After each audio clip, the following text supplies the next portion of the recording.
guys, myself Subbalakshmi, and today I'm here with a new topic that is regulatory enzymes. So, what is a regulatory enzyme? Regulatory enzyme is a kind of enzyme which exhibit increased or decreased catalytic activity in response to specific signals.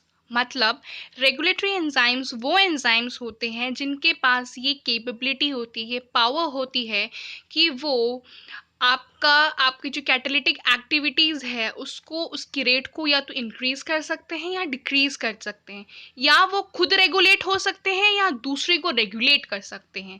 That's why उनका नाम regulatory enzyme होता है। ठीक है, तो basically regulatory enzymes जो होते हैं उनको कोई सर्टन सिग्नल्स मिलता है तभी तो वो काम करेंगे।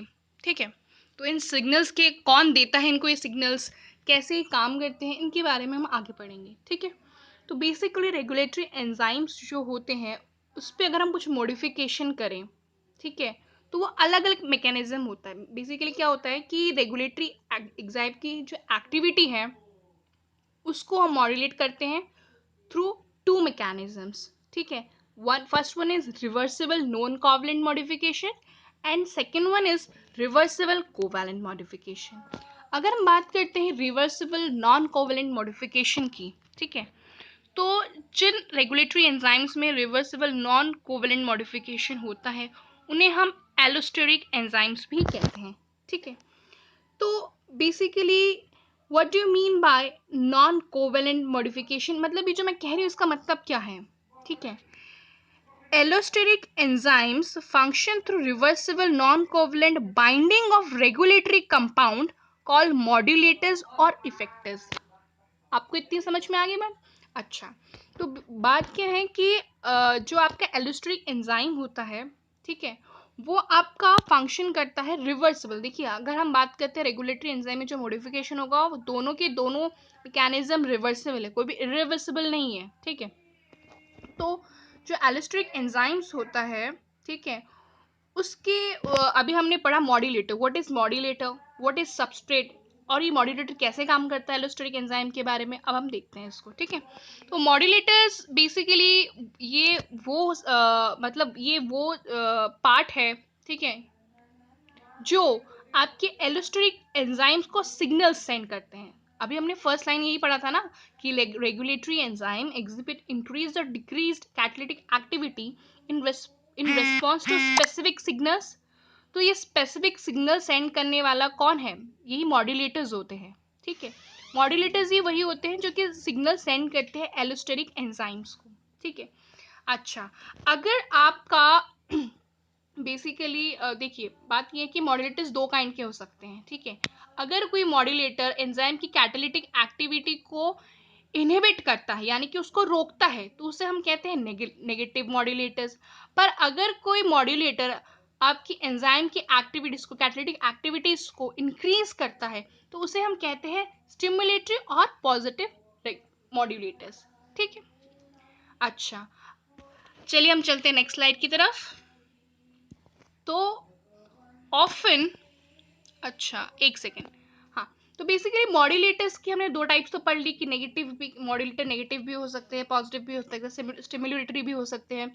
अब ये इसमें दो वर्ड्स आएंगे जो हम आगे पढ़ेंगे, दैट इज हेट्रोट्रॉफिक और होमोट्रॉफिक। बेसिकली हेट्रोट्रॉफिक और होमोट्रॉफिक, होमोट्रॉफिक क्या है? ठीक है, often the modulator is the substrate itself, then the regulatory enzyme is homotrophic in nature। जिस regulatory enzyme में modulator और substrate दोनों ही एक होते हैं, ठीक है, दोनों एक ही होते हैं, उसे कहते हैं हम होमोट्रॉफिक रेगुलेटरी एंजाइम।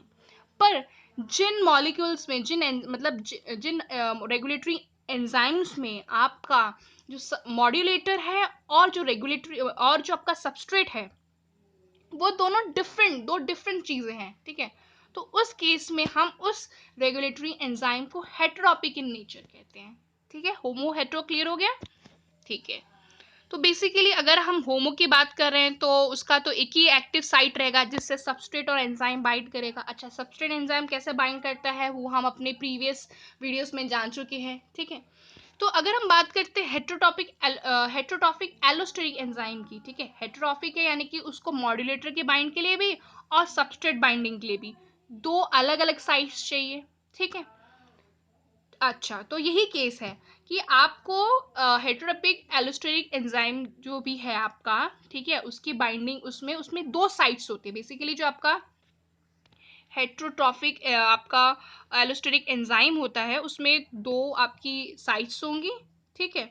और उन दो साइट्स में एक साइट होगा आपका क्या कहते हैं इसको, सॉरी, एक होगा आपका एक्टिव साइट जहां पे आपका सबस्ट्रेट बाइंड करेगा, दूसरा होगा आपका कैटालिटिक साइट जहां पे आपका रेगुलेटरी, कैटालिटिक साइट या रेगुलेटरी साइट भी कहते हैं, जहां आपका आपका मॉड्यूलेटर बाइंड करेगा, ठीक है।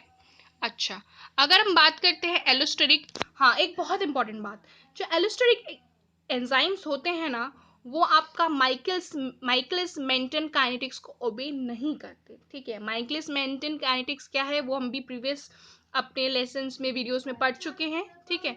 तो माइकलिस मेंटन काइनेटिक्स में हमने देखा था कि जो ग्राफ आपका फॉर्म होता है वो हाइपरबॉलिक होता है नेचर में, पर since allosteric enzyme Michaelis Menten kinetics को फॉलो नहीं करते, तो वो बेसिकली सिग्मोइड ग्राफ ऑब्टेन करते हैं, बेसिकली सिग्मोइड ग्राफ फॉर्म करते हैं, ठीक है। तो आप इस डायग्राम से देख सकते हैं कि जो पॉजिटिव मॉड्यूलेटर के केस में क्या हो रहा है, आपका enzyme active enzyme substrate complex बन रहा है, जहाँ पे मॉड्यूलेटर ऐड हो रहा है वहाँ आपका एक्टिविटी इंक्रीज हो रहा है। मॉड्यूलेटर्स अगर ऐड नहीं है तो लेक्स एक्टिव एंजाइम है ये, ठीक है। तो बेसिकली आप डायग्राम समझ सकते हैं।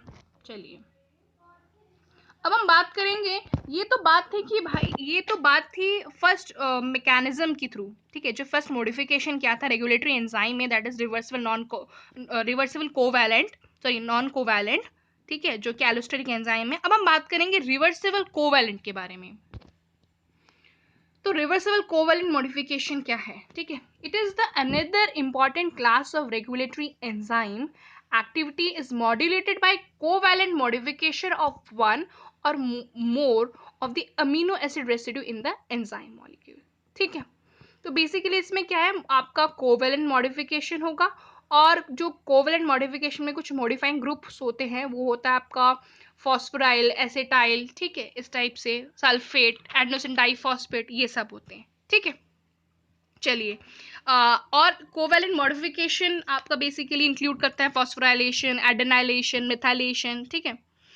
अच्छा, अगर हम बात करते हैं कि कौन सा most important type of regulatory modification होता है, तो that is most common is phosphorylation, ठीक है। Phosphorylation is probably the most important type of regulatory modification.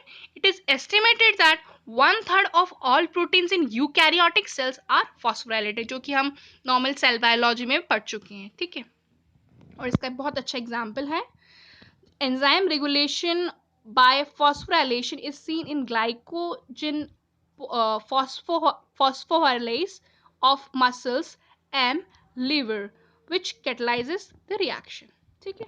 चलिए, आज हमारा ये जो हमारा रेगुलेटरी एंजाइम का टॉपिक है वो यहीं पे ओवर होता है, ठीक है। अब हम बात करते हैं फीडबैक इनहिबिशन के बारे में।